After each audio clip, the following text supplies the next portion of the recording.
Section 1. You will hear a man called Tim and a woman called Laura discussing preparations for their holiday. First, you have some time to look at questions 1 to 6.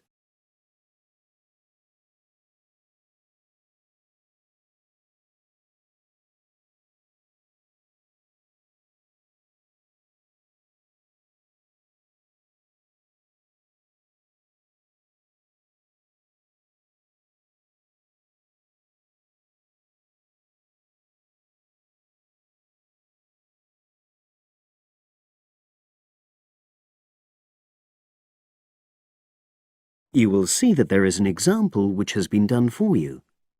On this occasion only, the conversation relating to this will be played first.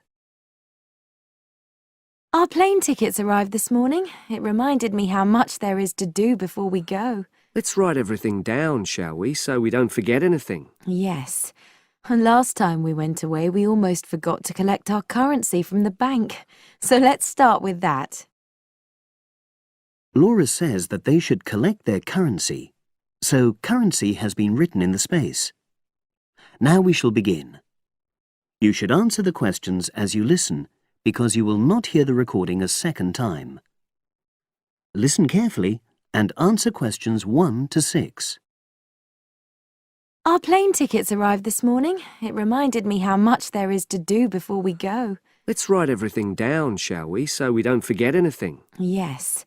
And last time we went away, we almost forgot to collect our currency from the bank. So let's start with that. Good thinking. And wasn't there an appointment you said you'd got to cancel? Yes, the hairdresser. Thanks for reminding me. Can you write that down too? The shop will be closed now, but I'll do it first thing on Monday. OK. Then starting on Tuesday, we've got to take the tablets we got from the pharmacy. We really mustn't forget to do that. We're not protected against malaria till we've been taking them for at least 7 days. No, so that's really important. And what about shopping? There's still a few things we've got to buy the next time we're in town. We need some more sunblock, don't we? We've only got that Factor 10 stuff. It won't be strong enough. I've already bought that. But what we do still need to get is sunglasses. The ones I've got aren't good enough, and I don't think yours are either. OK, I've noted that down. And I think I'm going to get another bag too, just a small one. We always seem to come back with more things than we take. Shall we get an extra lock for our suitcase as well, just in case the one we've got breaks? They don't seem to last long. Yes, they are a bit flimsy. OK, right. Oh yes, and we need an adapter for our electrical things, your hairdryer and my shaver. The plugs on them are bound to be the wrong type. We could get one at the airport. They always have them there. Well, I'd rather get it beforehand, so I'm writing it down. And then I think that's it, isn't it? I think so, as far as shopping's concerned. But we also need to order a taxi to take us to the airport. We should do that well in advance. My sister left it too late and she had to take the train with that huge suitcase of hers. I know, she really struggled with it. Before you hear the rest of the conversation, you have some time to look at questions 7 to 10.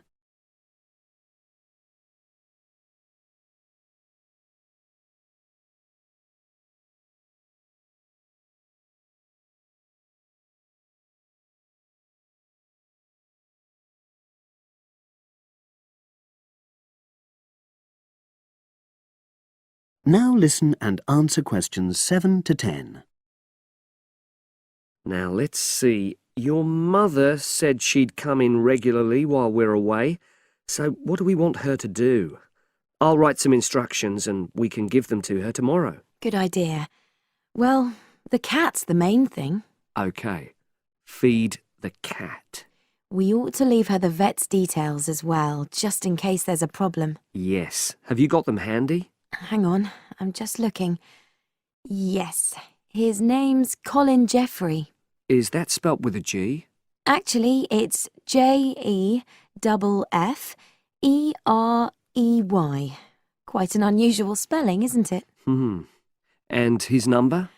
077 594 128. It's a mobile. Okay. And you should write down where it is. It's 4th Street, not sure what number, but it's next to the bus stop, isn't it? That's not a very good landmark, but it's on the other side of the road to the church, so I'll tell her that. Let's hope she won't need a vet anyway. Yes. Right, apart from that, there are the plants to water. Ask her to make sure they don't dry out. Oh, yes, and I've already mentioned the problem with the boiler, and your mum said she'd come round to meet the heating engineer and let him in. Yes, it's a lot for her to do, but we really need to get the problem sorted out. And the earliest date I could get an appointment was April the 30th. Isn't it the day after we go? Yes, we leave on the 29th, and she'll have to hang around till the job's finished.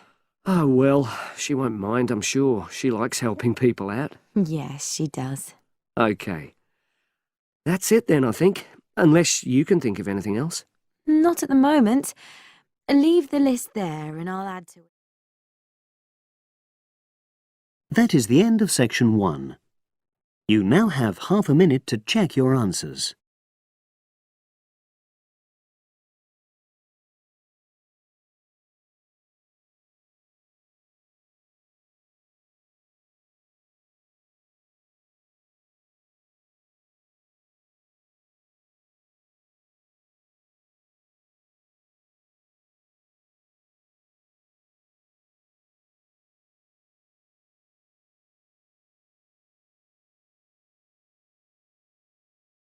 Now turn to section 2.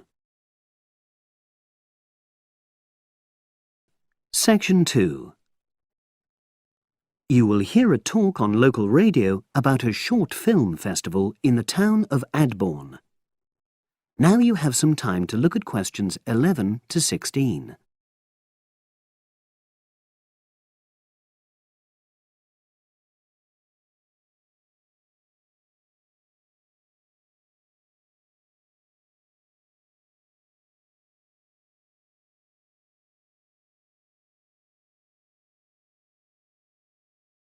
Now listen and answer questions 11 to 16. Today we're pleased to have on the show Fatima Johnson, who is the organiser of the Adbourne Film Festival. Welcome, Fatima. Hello. Can you tell us a bit about the background to the festival and what it brings to the town? Well, the festival was started in 1996 by the then Mayor of Adbourne, Joanne Smith. She wasn't a filmmaker herself. She'd actually been a very energetic tourism development officer for many years. But Adbourne had run a classical music festival, which had been becoming less and less popular in recent years. Joanne was looking around for something to replace it, and to use funds allocated to it to promote something which local people can enjoy. Great. So tell us about the festival nowadays. Well, it's held in the last 2 weeks of August every year, and short films from all over the world are shown in 3 places, in the theatre and our 2 cinemas. Several films are shown in one performance, and the whole thing lasts about 90 minutes. Tickets are very reasonably priced. Under 12s used to get in for 50p, but now we charge just £1, which is still very good value.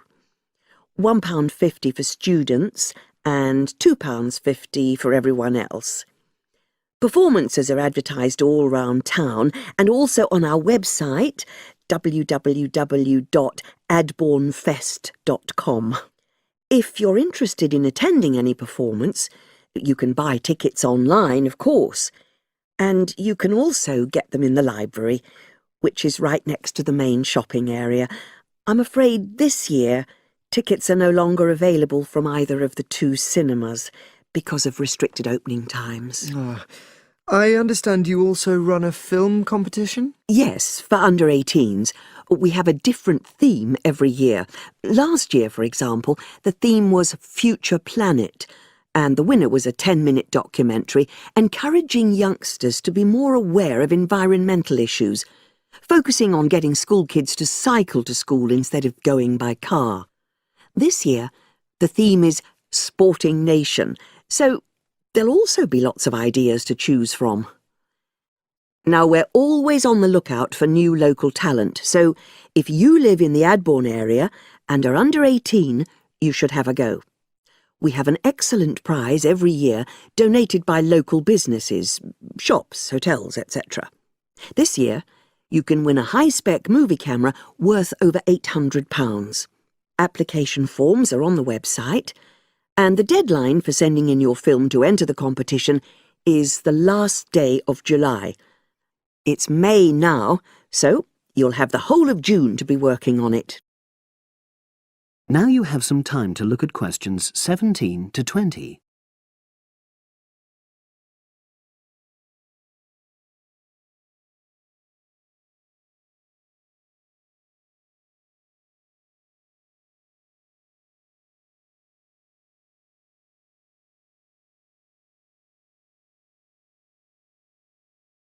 Now listen and answer questions 17 to 20. And what are the judges looking for? Well, although we choose very topical issues like the environment, we're not looking for propaganda, trying to get people to do something. Instead, we're looking for a new angle, a fresh way of looking at a theme. And of course, because it's a short film festival, it's not really about a fully worked story with well-rounded characters. It's more about good photography, conveying things visually. And who judges the films? A panel of 3 people who know a lot about film. We've used the same judges for many years, and we're very happy with their expertise. One thing we probably will change next year, though, is we want to add another class and another prize for older filmmakers. We'll keep it at a maximum of 10 minutes, though. The length works well for our festival. We also want to use different venues for the film shows, such as community centres and at least one school. It might make performances more accessible to a wider audience. We did explore the possibility of having late-night showings, but that's unlikely to happen in the coming year. So, as I say, if anyone's interested in submitting a film for our competition, go onto our website and you'll be able to access everything. That is the end of section 2. You now have half a minute to check your answers.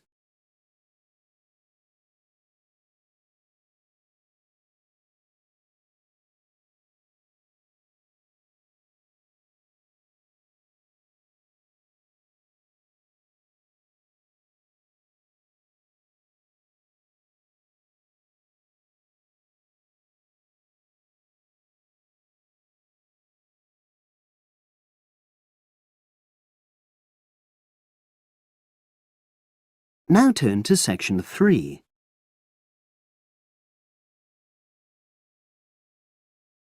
Section 3. You will hear 2 undergraduates doing a research methods course. A girl called Leela and a boy called Jake having a seminar with their tutor. Now you have some time to look at questions 21 to 24.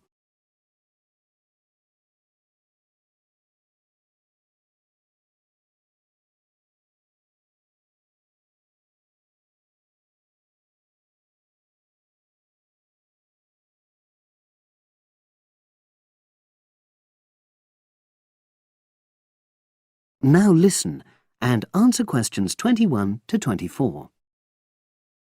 So the task I gave you both was to choose an article about a small-scale research project. Yes.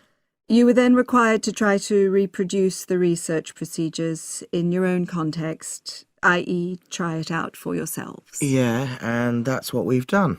Great. So I'd like you to tell me a bit about the article and why you chose it.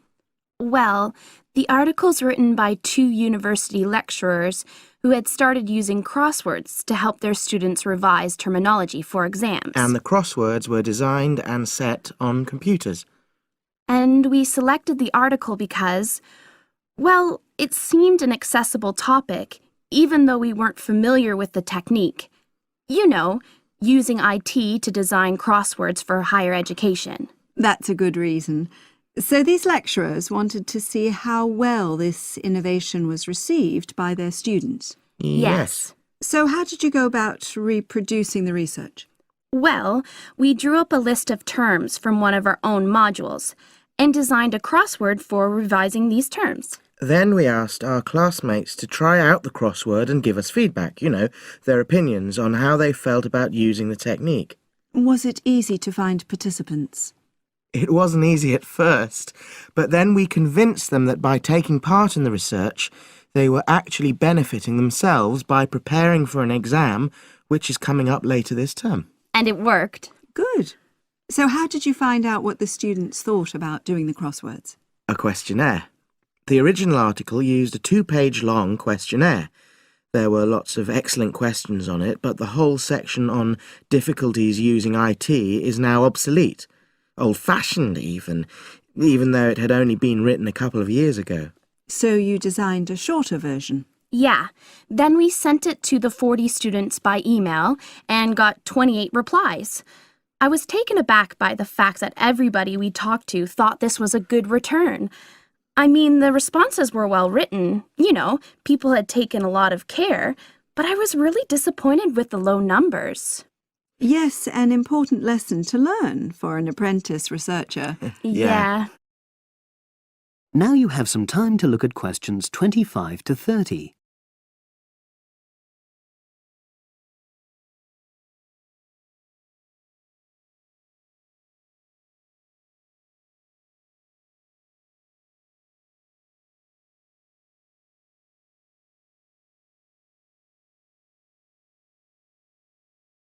Now listen and answer questions 25 to 30.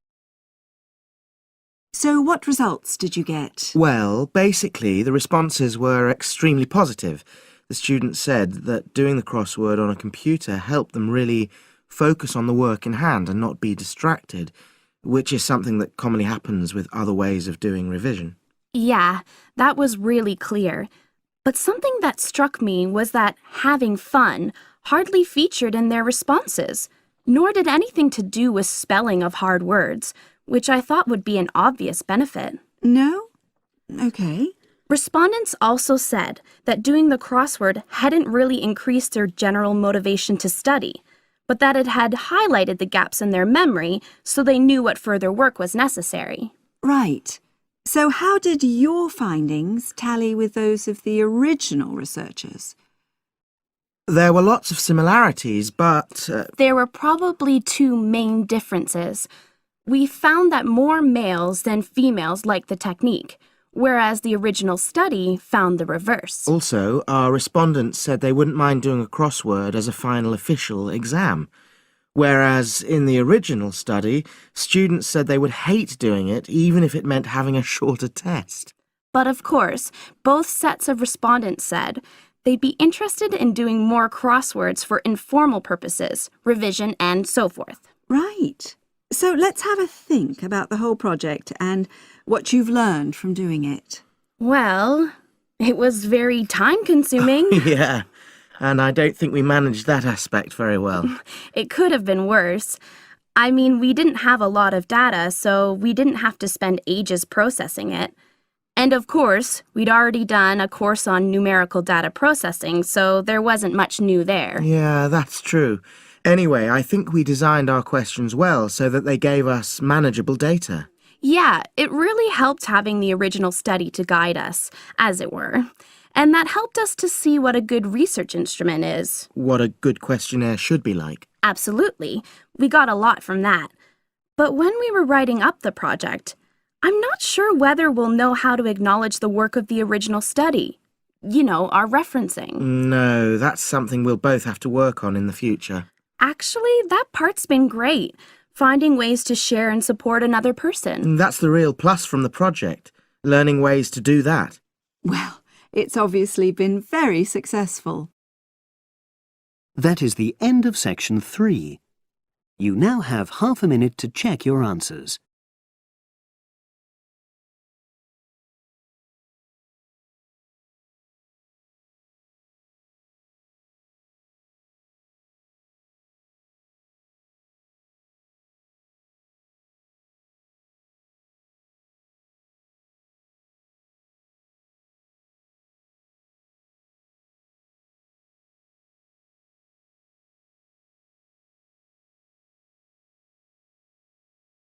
Now turn to Section 4. Section 4. You will hear a postgraduate psychology student talking to other students about a job satisfaction study he has investigated. Before you listen, you have some time to look at questions 31 to 40.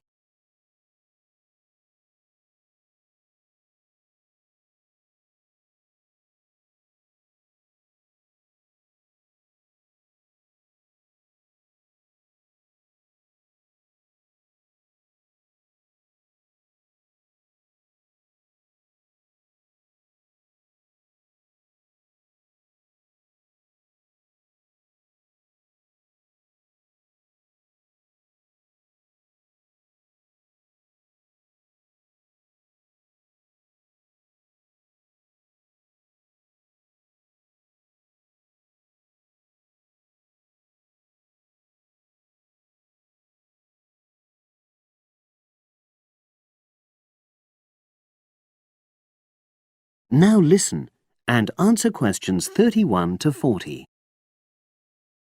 Good morning, everyone.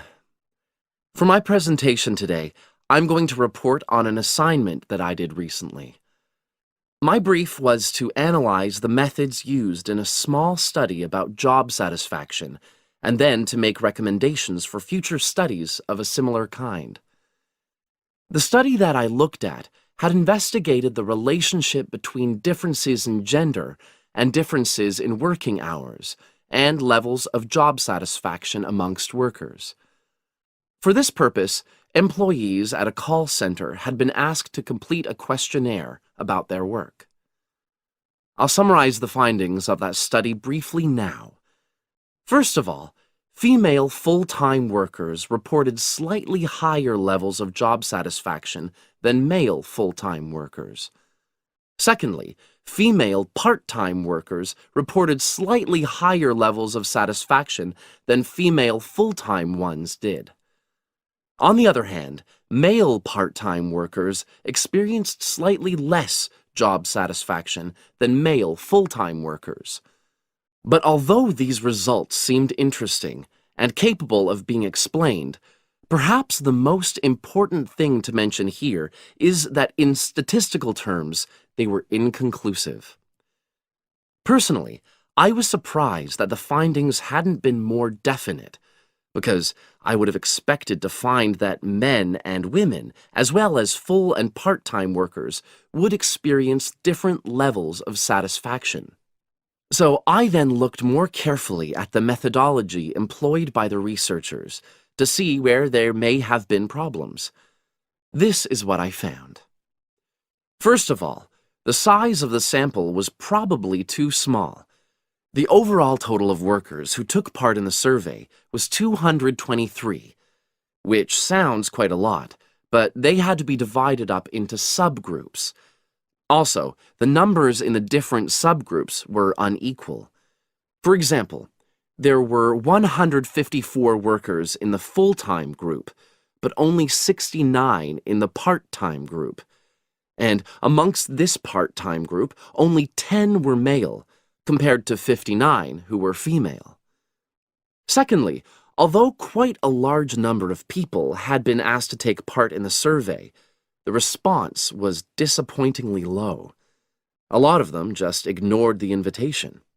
And workers who did respond may have differed in important respects from those who didn't.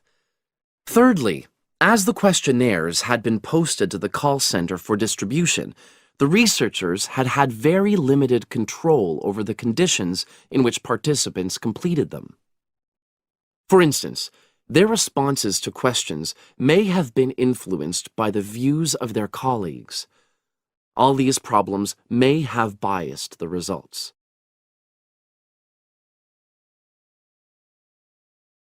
In the last part of my assignment, I made recommendations for a similar study, attempting to remove the problems that I've just mentioned.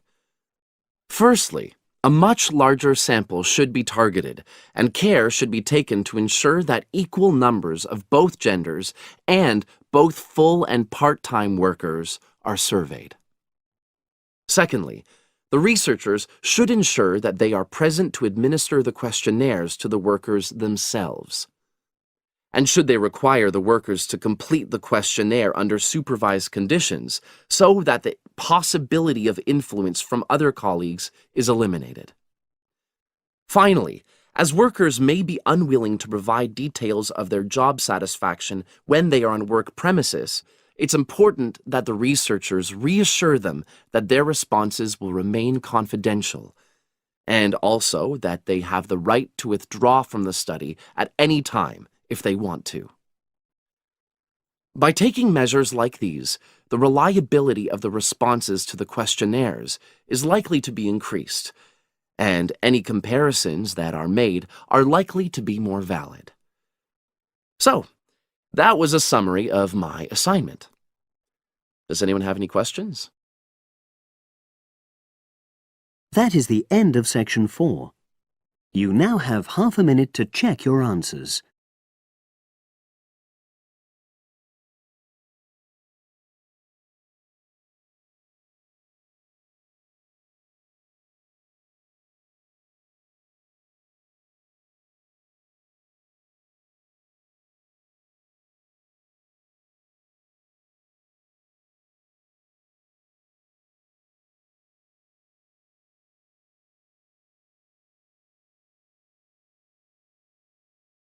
That is the end of the listening test.